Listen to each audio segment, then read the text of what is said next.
this week, yesterday and today, on Azure for students in Europe. So I have been up since 2:30 a.m. my time today. So I feel like I'm getting to the end of my workday, but and I'm really tired. I've only slept about 6 hours over the last 2 days. So if I start getting a little loopy and slap happy, yes, definitely, Nick. Except I have to make it through this presentation, and that and lack of sleep, this might go south in a hurry. But we're going to talk about Power Platform tips and tricks for Microsoft 365. So I'll get into a little bit about me. But before we do that, we have about 50 minutes, or that's what Matt told me. I may not, we'll see how long I go, because Matt told me my last bullet point on here I have to get to. So if I go like 60 or 70 minutes, it's Matt's fault. But I have 4 different tips and tricks that I've kind of identified here. That different things that, as I've worked with the Power Platform and Microsoft 365 and geared a little bit more towards SharePoint, because that is my background, that I have kind of just fun little things that I've discovered that I use frequently, that when you put the two of them together, they're kind of fun. So the first one that we're going to talk about is impersonation, and I put it in quotes because it's kind of a fake impersonation. It's something that we used to have with SharePoint on premises to elevate permissions, to write certain data. So we'll take a look at that. We're going to look at how you can actually force users into using Power Apps for SharePoint lists, empowering the users, and in quotes, management, and you'll see what that is when we get to it. And then the last one is that list item attachments are bad. So what are some things we can do to avoid list item attachments, particularly with Power Apps and SharePoint? And then I'll try to leave 10 minutes for questions. If not, it's the middle of the day for me. I can go for 2 or 3 hours. I know you all want to get going, but I will try to save some time at the end for questions. Like Matt, though, feel free to interrupt, come off of mute, chat in the middle of this if you have questions, because I love having dialogue, being able to answer your questions, and apply these to what you may be working on as well. So before we dive into it, a little bit about me. I own my own company as well, Stegink, and I've had it now for a little over 9 years, I think. I think it was 9 years in January. It's primarily just me, but I have been working with SharePoint since it was SharePoint 2003. So over 16 years in SharePoint, Office 365 since it was BPAWS. A few websites out there if you want to check them out. Ben Stedgick is my blog, which, to be honest, I do not post to the blog a whole lot. Intelligink is my company website, and then I have started a weekly newsletter about the cloud, primarily Microsoft 365. Azure will sneak in there from time to time. And I've started doing a lot more on YouTube as well. Some videos out there. The reason I don't do my blog a whole lot is, if you were listening earlier when Matt and I were talking, I also co-host the Microsoft Cloud IT Pro podcast with a friend of mine, Scott Hogue. And we talk all about Microsoft 365 and Azure from the perspective of IT pros. Neither he nor I are developers. So we look at a lot more of the administration, the IaaS, the IT pro side of things. We're not going to be talking about SharePoint framework or REST endpoints or any of that type of stuff very much. So that's where most of my time is spent when I have stuff I want to talk about, things I've been working on, news to divulge. Twitter, @Ben frankly, if you do want to find me, just search for Ben Stedgick. There is no other Ben Stedgick that I am aware of in existence. So I have managed to own the entire front page of just about every search engine by just searching for my name. My family up there too. If you hear anybody in the background, I have 4 kids, 8, 6, 4, and 2. And my wife is wrangling all of them around this afternoon while I am presenting. So I have very few slides. I'm going to try to talk really briefly about each of these topics and then dive into a demo.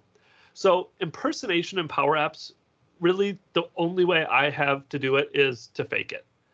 You can't elevate permissions in Power Apps. So there's some tricks that you can work around that I've hinted at here. Power Apps, when you submit them to a SharePoint list, always run as the logged in user. It doesn't matter what user you use to create the connection.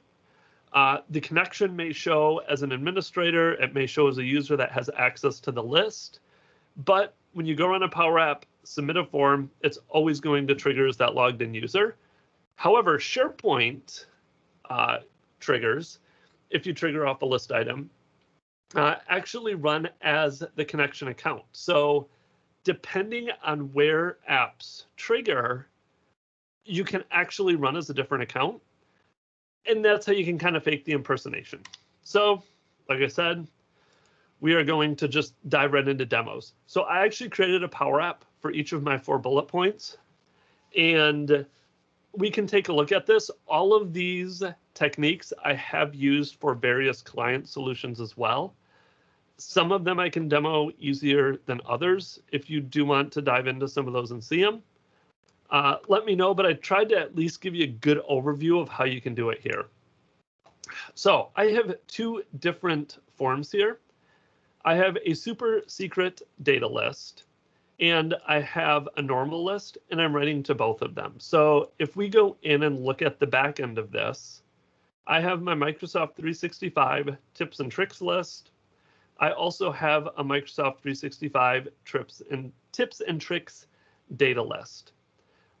This list right here, from a list permission perspective, is the same as my site. It's pretty wide open.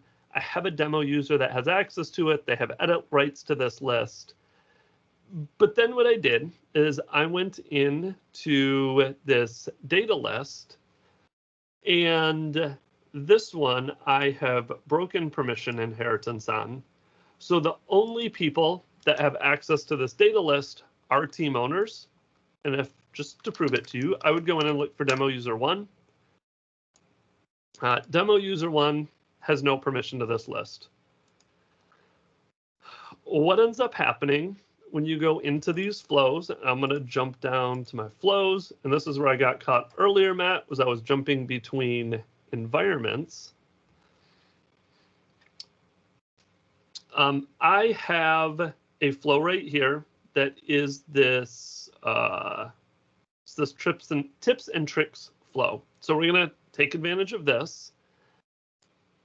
But within the app itself, oops, if I go back to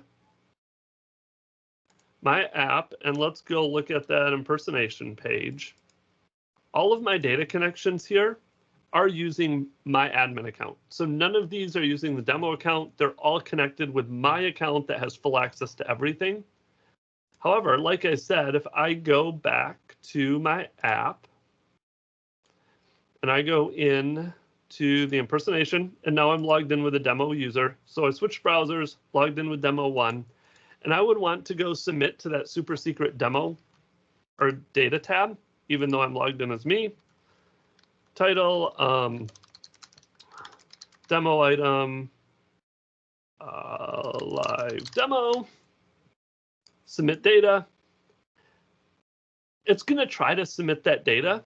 It looks like maybe it saves. It doesn't give you an error that it doesn't save. It doesn't reset the form. But demo item for my live demo, if I go back to that list, this is an earlier one I was playing with, you'll see there's nothing there. So despite it trying to submit, it didn't actually submit to that. Oh, that's not the right list though. My data list is hiding. My data list is hiding with the other user. This user has no access to that data list.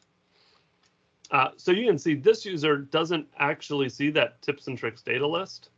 If I would go back here and look at that tips and tricks list and look at my data list, there's nothing there from that demo user.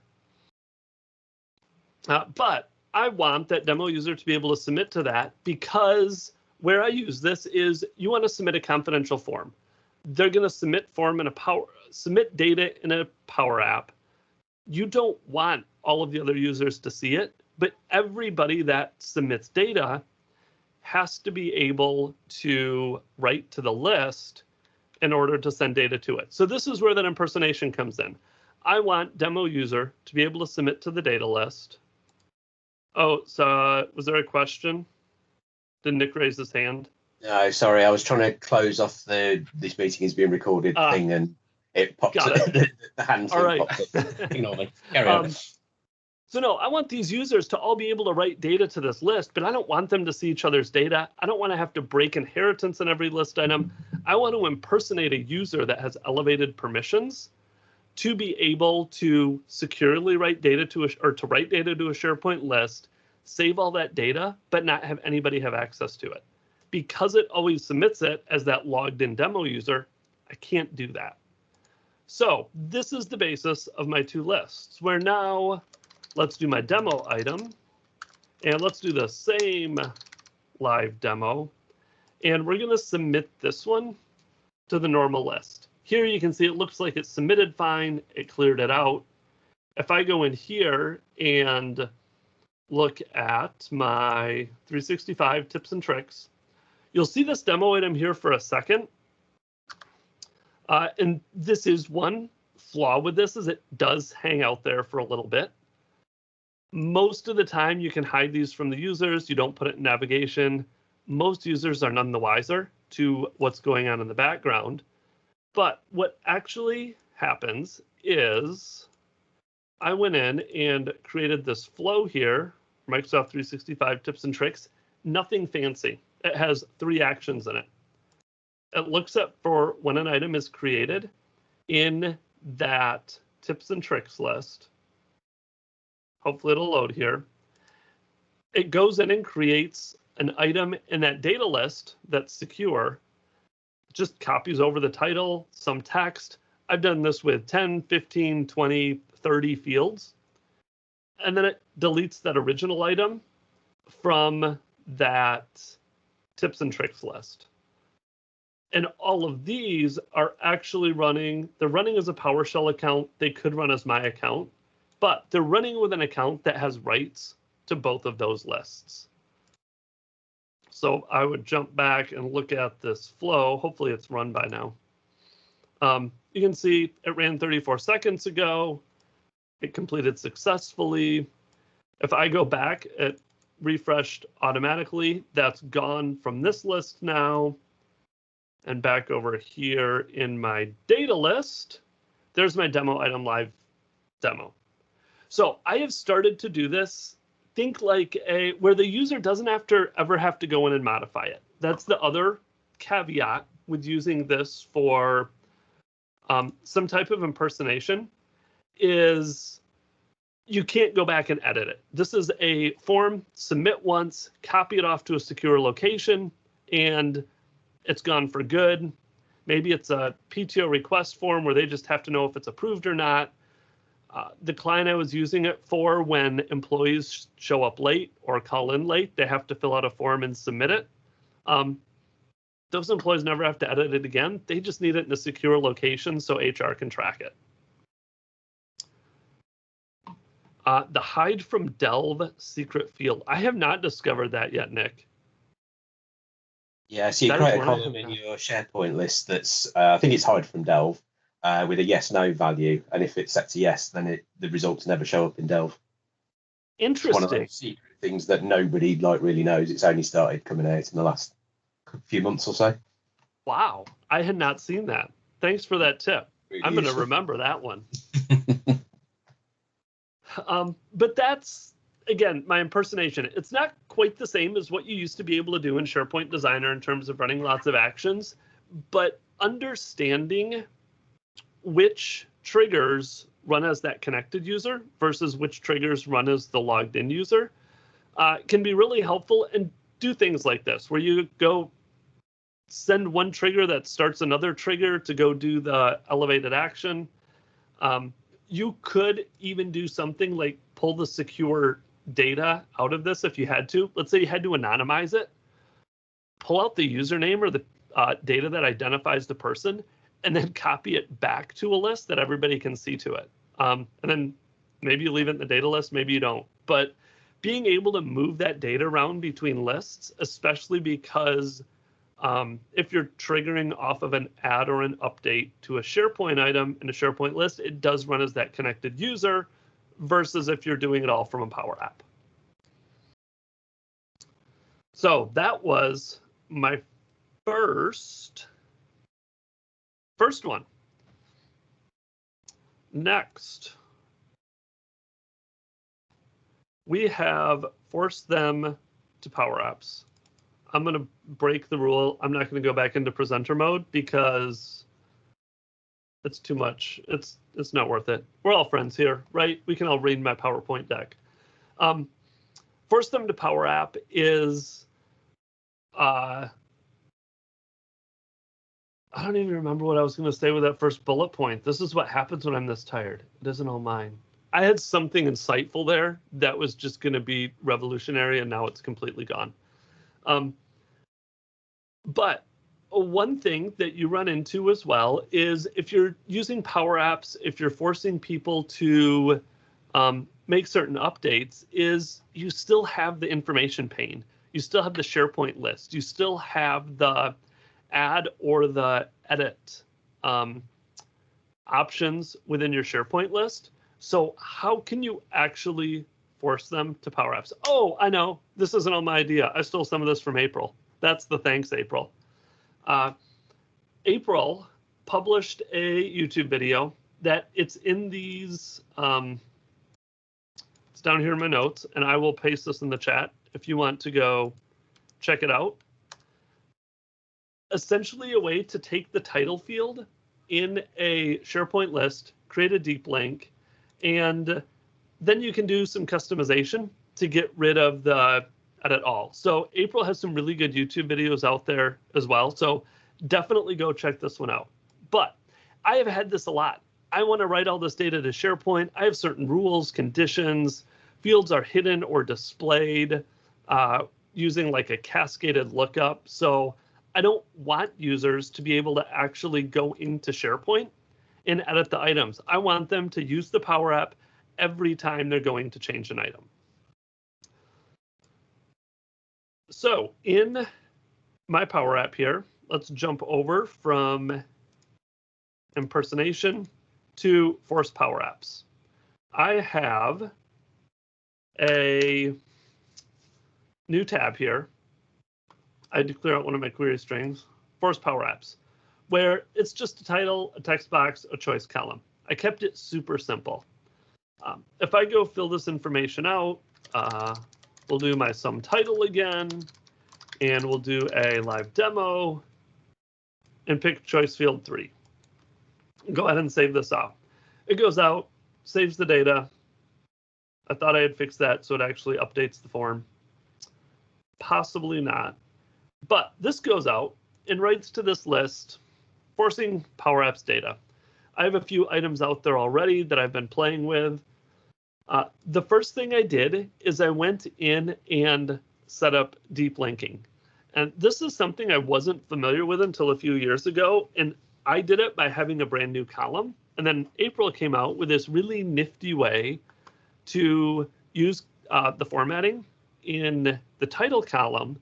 So instead of the title column opening up the traditional information pane, if I click on any of these title columns or hover over them, you may be able to see it down at the bottom in the URL. It's actually going to apps.powerapps, the big GUID that you have for your Power App, and then it passes a query string of the list item ID.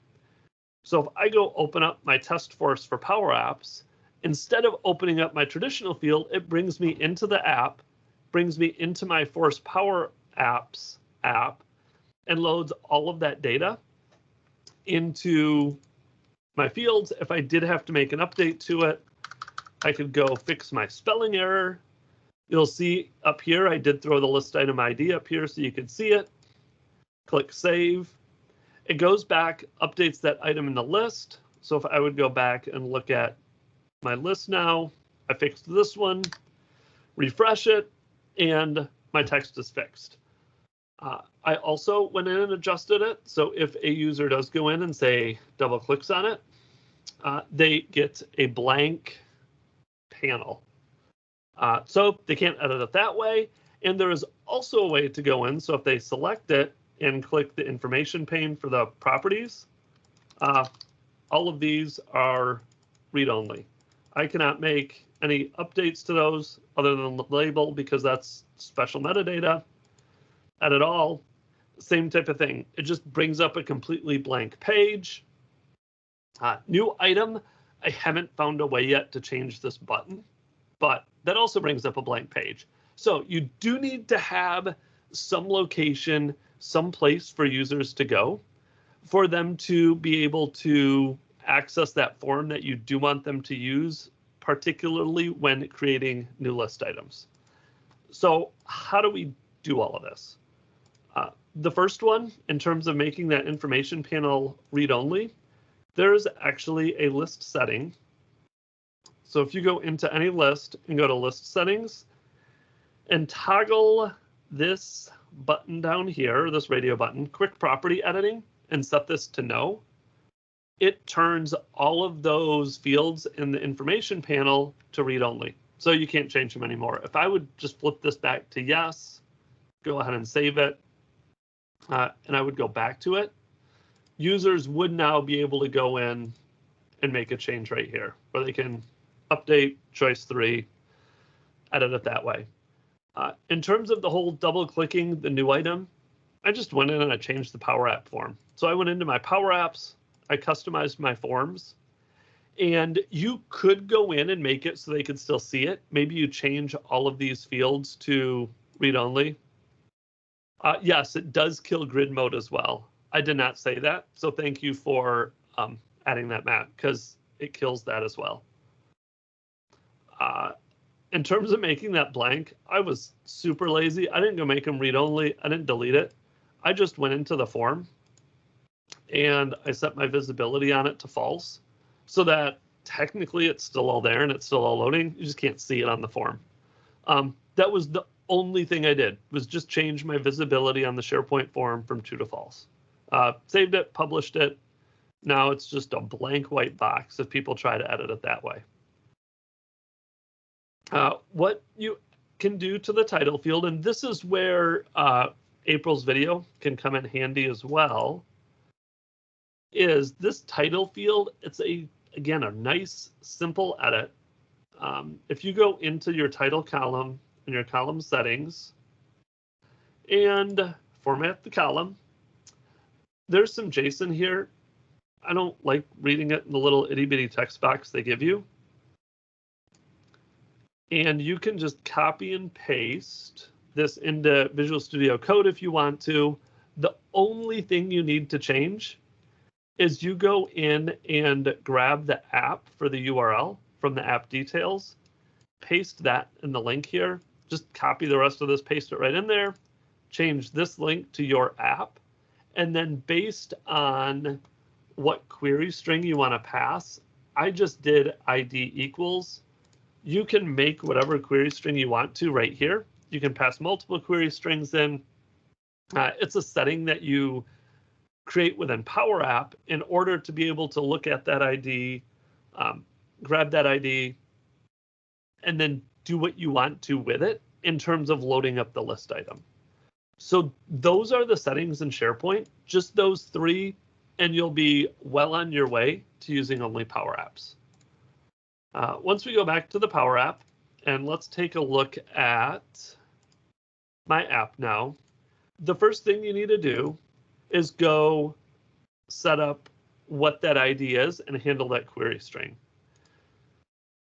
So what this does is it goes in and looks, and I'm saying if my parameter ID, so this is where you would define that query string parameter that you would pass into Power Apps. If that's blank, or if it's not blank, go ahead and set a variable ID to that parameter value. So I'm setting this, in this case, to my list item ID. And if it's not blank, meaning I'm opening it from my SharePoint list or I'm passing in that query string, go ahead and navigate straight to that tab within my app. That's the Force Power Apps. If it's not blank, or then Then I go ahead and set my variable item. So I've got my ID. I know what my list item ID is, but I don't have all my item properties. So I go in and I set an item. And once again, I look to if that ID is blank or not. If the ID is blank, or if the ID is blank, I'm going to set my item to blank. I didn't load it from an item. I want this to act like a brand new form. If I do have that list item ID in there, just go out to my SharePoint list, find the item where the ID matches my variable ID, and then set my variable item to that. So that happens as soon as the app opens. You can use that link from anywhere. You can embed it anywhere. You can email that link around. As long as it has that query string ID on it, it'll open it and load all the information in. So that is on the app load. And then all I did within the Force Power Apps is something very similar, where once this tab becomes visible, or once the screen becomes visible, I go in and look at that item. I'm setting it to a new form if I don't have an existing item in there, an edit form if I do, just because I want it to update items and not create new ones. And then each one of these text boxes, something very similar. If I don't have an item, just make that text box blank. Otherwise, if I have loaded that item, go ahead and set it to the title. This one is setting it to the text box 1. This is setting it to the choice field. And this is just submitting the form to the SharePoint list. I go in and reset the variable item so I reload it. Otherwise, it keeps trying to load the old data since that old list item is still in the variable. But again, nothing complicated there in terms of setting it up. The trickiest piece that you really need to remember is just this unload in terms of going in and getting the existing list item and going in and grabbing the right ID, looking up your list, grabbing the right list item from that list. After that, it's just going in and plugging in all of those values in the form where you want them to load so that you can go through, do an update to your list, create new list items, and make sure your users adhere to all of the rules that you have within your form. So this is one, too. I use this primarily when I'm dealing with bigger apps. Let me see if I have this one up, just because this was the main one I started doing it with. I'm going to move this to another screen because I have to make sure. I started doing this with a doctor I did some work with, so there's patient data in here, so I have to make sure I load it, and none of the patient data makes it on the screen, but I have some demo patients in there. If this loads, it is acting slow. There it goes. Let's go. I'm just opening up Power Apps now to get to it and load up the app.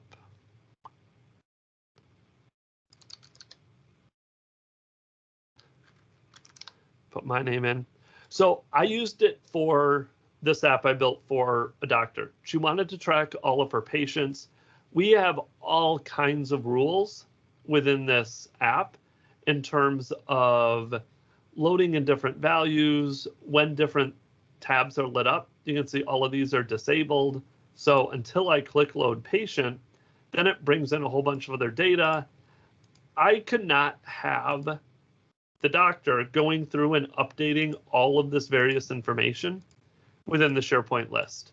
I didn't want them to be able to do that. I didn't want them to be able to change it at all. As the doctor, as her assistants filled out the forms, there were certain rules they absolutely had to follow. So we wanted to go in and say, you can't use the SharePoint list to update this. You can go use the SharePoint list. You can find the patient in the SharePoint list using your filters and search and all of that. But you need to use that deep linking in order to open it up in the app if you're going to go change any of the information. So this is that use case. And simple forms, if you're just dealing with something like this where it's only 3 columns, probably not a big deal to force them to the Power App. But as you get into some of those more complex apps, you want to put more stringent rules in place.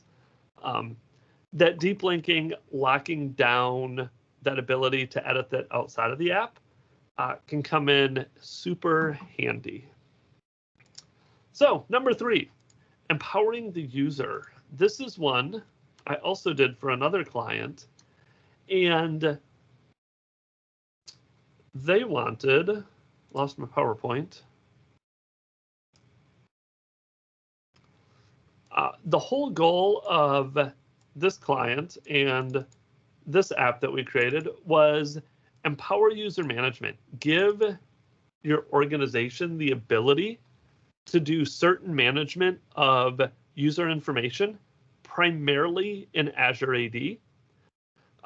But we don't want to give HR or frankly anybody outside of IT access to Azure AD. So what can we do to actually empower the users or the business to go in and manage some of this information about users, especially when somebody like HR tends to know more than IT often does? Not to make fun of HR, Matt, hopefully this doesn't violate any of your community guidelines if I pick on HR for a while here, but HR seems to be notoriously bad at passing along information, whether it be phone numbers or nicknames versus legal names. Maybe it's if a user is going to be on leave of absence and their account has to be disabled for a longer period of time. So instead of relying on HR to give you all the information, why not let HR go do all of it? So this is actually some screenshots. This one was one that was really hard to demo because of all the client information in it and phone numbers and email addresses and all that, where we created a Power App that has 4 screens or 4 tabs in it. They have the ability to go create a new user where they fill in the first name, the last name. It auto-generates the display name. It auto-generates the username. They can type in some of the other information around employee ID, hire date, supervisor. They have a couple child companies, so usernames can change based on child companies. Fill in department, job title. The office actually auto-updates the address, and it generates a new password right within the app. So the password is there. That's what the password gets set to. So HR knows it. It can be reset when the new user gets it. So they have a new user screen if something changes with the end user. They also have edit users where we pull in all of the users.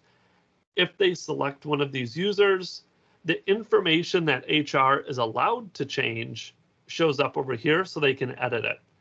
They're not going to change username because we don't want to mess with a user's UPN or email address randomly changing. Hire date's never going to change. We don't want them to change employee ID. All of these required a lot more updates in other systems if HR would go in and change them. But when they give her promotion, they can go in and just update the job title themselves. They can go update supervisors if their manager changes, phone numbers if there's phone number changes. And I just have a pick list with a search over here on the right.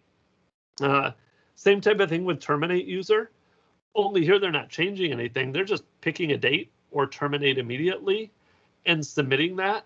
If they submit a request with a date, starts a workflow, it pauses partway through, waits for that date, and then terminates them at, it was a set time. The client picked a time. They said, any users that get terminated, they get terminated at this time on the date of their termination. It goes in and disables their AD account.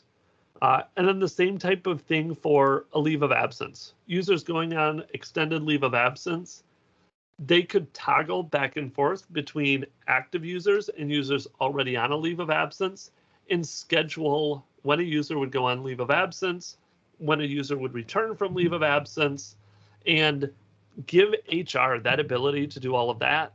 They're not having to contact IT and say, disable, enable this. Yep, Steve, you can do the exact same thing in the new user with starting dates. If you want their account to be created disabled and then flip it to enabled on their start date, so it's not active and sitting there with a known password before the date they start, you could absolutely, or use this hire date to activate their account start date, start time. You can do all kinds of stuff in there. And now because you're tying it in with Power Automate, with Power Apps, you get a lot more flexibility. I did create kind of a basic one here. And any of these formulas too, especially like something like this one, I am more than happy to give you if you want me to. This was just a basic new user password or new user account. All this is the same type of thing. It's driven off of a SharePoint list, and this comes back to our impersonation. You can't go just update Azure AD from the Power App because it will run as the user that was logged into the Power App, and those users don't have access to SharePoint. So this ties into the last two, and that you may want to disable them from just editing the SharePoint list. And you have to use that impersonation in order for the Power Automate flow to run with enough permissions in order to update Azure AD. So the way this one works, when you would go minimize this one, empower user, when this one becomes visible, I actually load up a bunch of arrays with uppercase letters, lowercase letters, and numbers. And then you have to go spin it around. Or no, this was an old one. I couldn't use this. I tried to do it all in one, and it was generating passwords that weren't acceptable because it would only grab like some of the letters and it would not grab a number. So I had to create 3 different arrays, uppercase, lowercase, numbers. And I have a new password button here that goes in and it does a shuffle on the uppercase letters and grabs the values, spits them out into my uppercase password, my lowercase password, and my numeric password. So now I have 3 shuffled arrays of each of those characters. So they could be in any order. And then I just go grab 2 uppercase letters, 3 numbers, 3 lowercase letters. They're all going to be in the same order. They're not any less secure than what Microsoft gives you if you let them pick the passwords when you create new users. So if I was to actually play this app, go over to that tab, I can just keep clicking new password, and you'll see it's always 2 uppercase letters, 3 numbers, 3 lowercase letters. But it gives me a random password. I could go in and say a live demo user, automatically may generate that password or that username for me based on first name, last name, and create user. All this one does is, like we did before, it goes in and creates a list item in here, my live demo user. It puts the password in here momentarily because it does have to pass the password in order to create the user. I have done it in the same list. I have also gone off and written it to like a completely different list in a different site. If you want to segment them more, you just need it somewhere that the flow knows where it is in order to create the user. Then within my flows, it is, for this one, just a very basic flow that, once again, when an item is created, I'm looking at that user management list. I'm connecting with my PowerShell account. That's an admin. If any of you want to try to guess my PowerShell password, you now know one of my accounts. I initialized the variable. The way I did it here, I didn't end up needing it. And then there is a Azure AD action, and it goes out. It creates the account as enabled. So if you did want to have it disabled, you could go create it, and then you can actually go in and adjust if an account is enabled or disabled with your Azure AD actions and Power Automate. I go set the title. The mail nickname is just a concatenation of first name and last name. I set that password. I set the user principal name, and I go create it. You get some of the options here. When it got to some of the more advanced Azure AD attributes with the client, we did have to go in and do that Azure automation that Matt was talking about as well. Run some PowerShell to get access to some of the additional Azure AD attributes that weren't supported in this action. And then my last item is actually to go set that password to null. So once that user gets created, you can see the password's gone now from live demo user.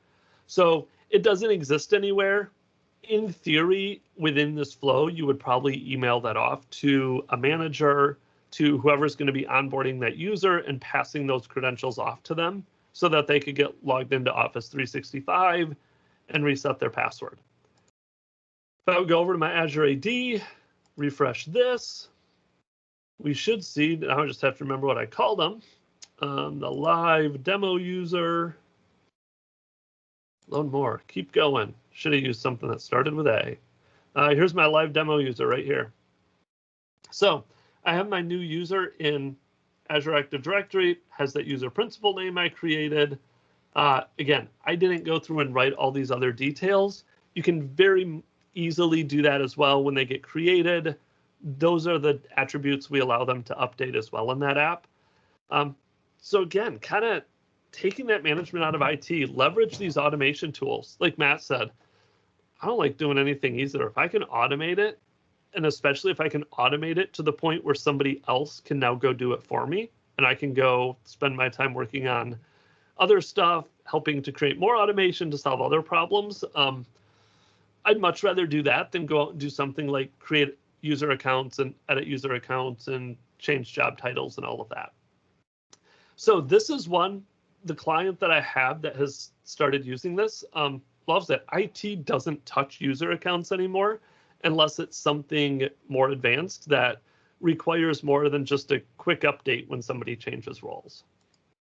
How am I doing for time? Oh, I'm doing pretty good.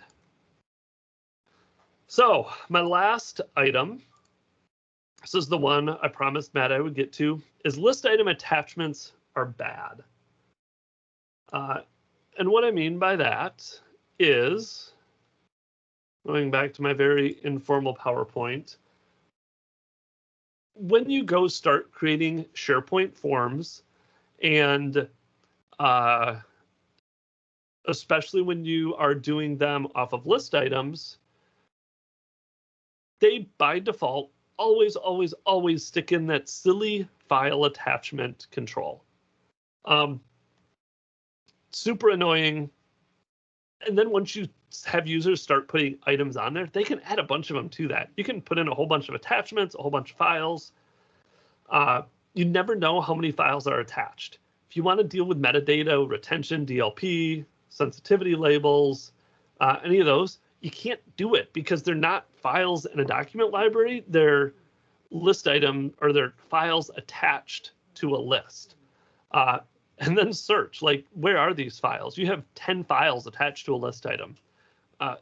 Search does not do great when you start dealing with a whole bunch of list items. And I stole some of this from Shane Young.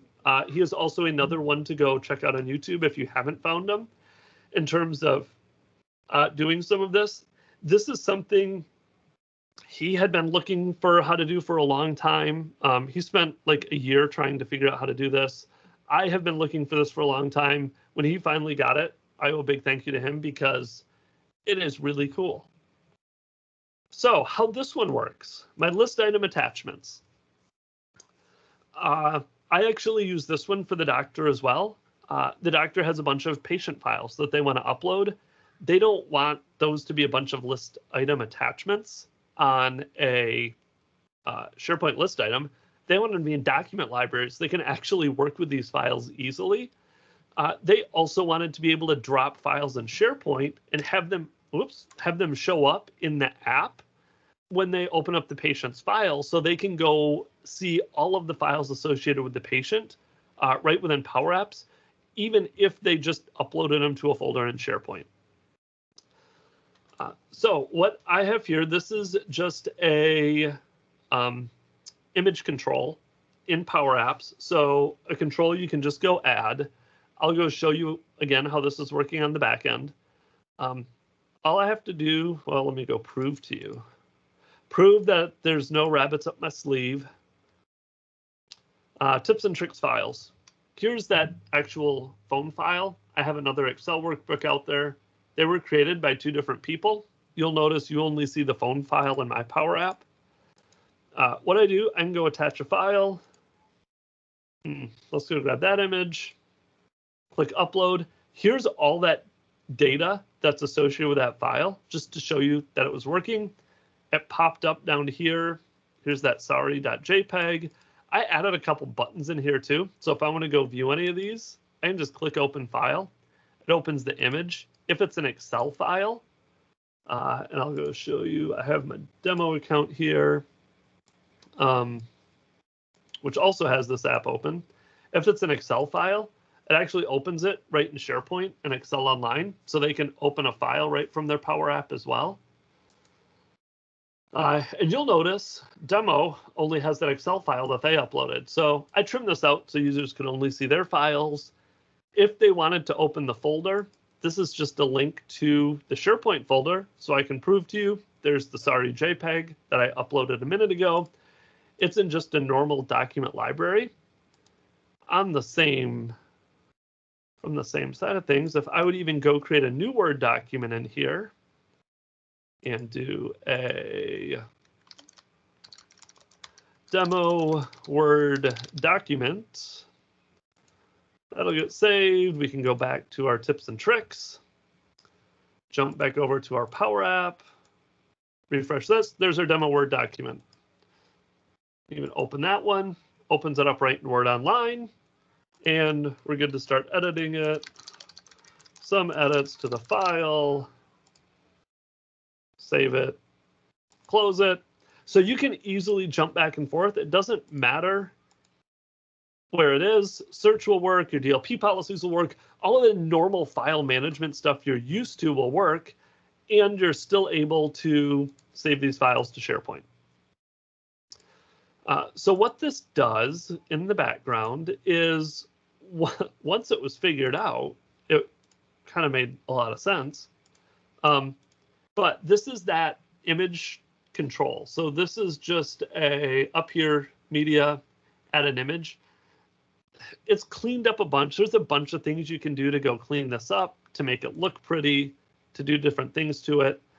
Under the covers on add file, what it does is it goes in and grabs the file content of that image, converts it to JSON, and this is where I did get a little developer-y. Saves it in this variable attachment.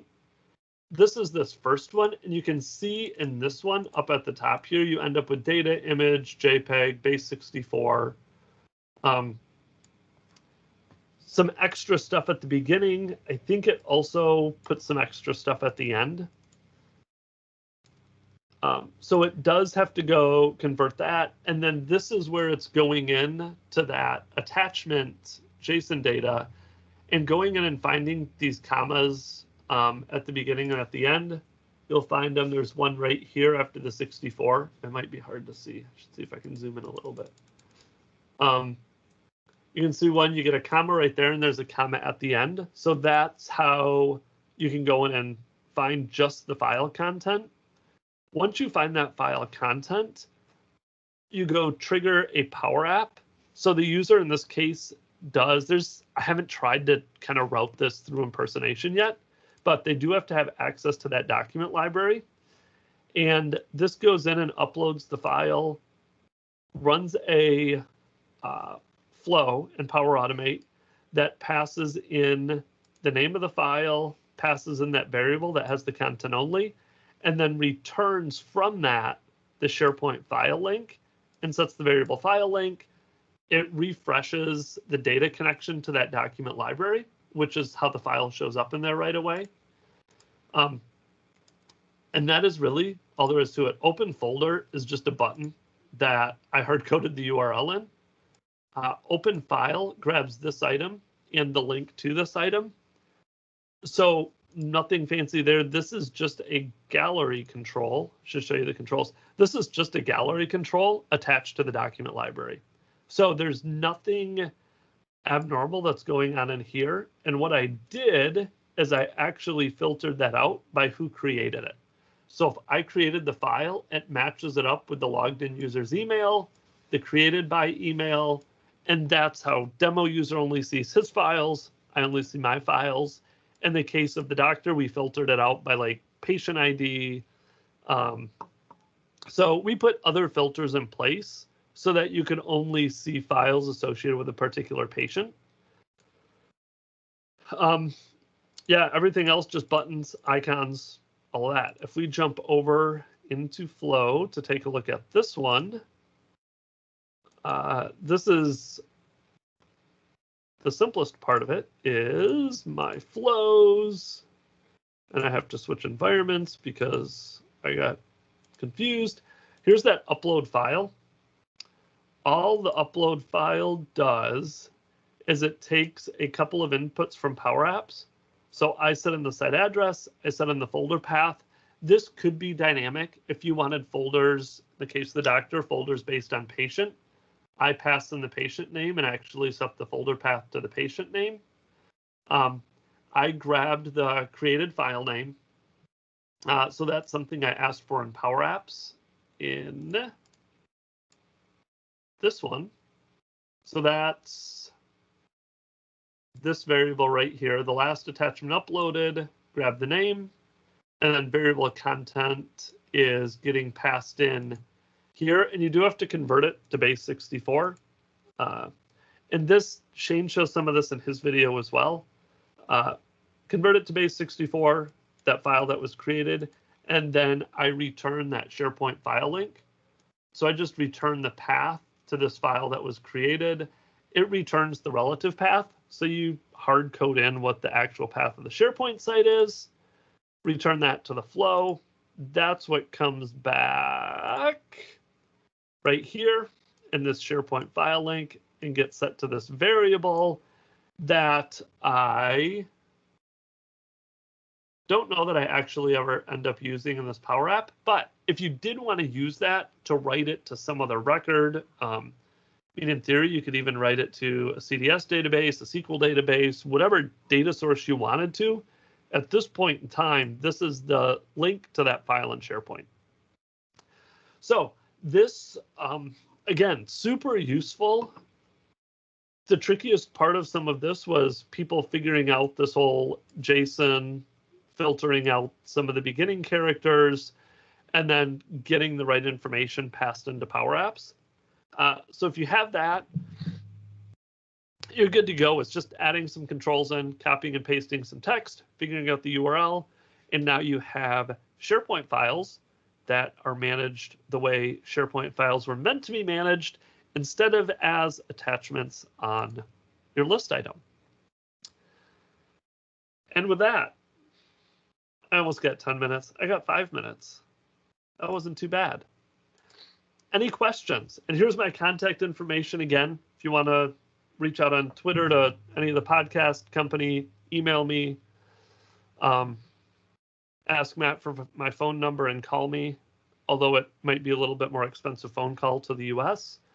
Love to connect. The other one I should put on here, I never do, but I've been doing it more and more, is LinkedIn. Just go search for a name on LinkedIn if you want to talk to me. So happy to connect with people on LinkedIn, Twitter, email, websites, any of those. So anybody have any questions? I've been kind of keeping an eye on chat and I haven't seen any yet. But if anybody has any, we have a few more minutes. Everybody's like, I want beer.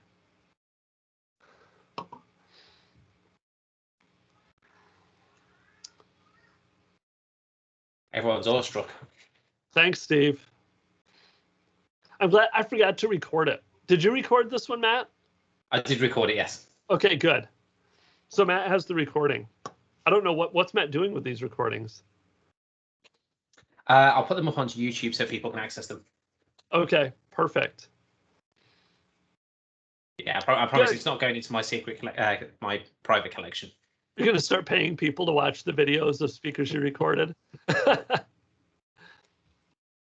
No, glad you guys all found it useful. Again, my goal was to try to throw a bunch of different tips in there. And if you found one or two of them, yeah, there was a lot in there. And I can have a tendency to start talking fast too, because I always tend to run over. So I'm glad Matt recorded it. Oh, Shane's link too. I should throw this out there. This is you can skip through a lot of this. I love Shane. He has good videos, but he can ramble in his videos. So there's the video. It's 30 minutes long. You can get through all of that and do all of that in a lot less than his 30-minute video, if you kind of skip around through it. But yes, his video is very good, and he explains a lot of the details too around some of that.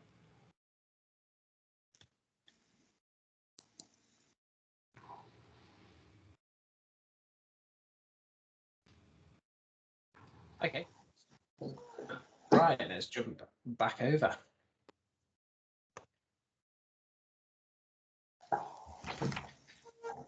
I lost. There you go. You killed it because I couldn't find it. Yep, take it back over, don't worry. And I'll stop recording at that point.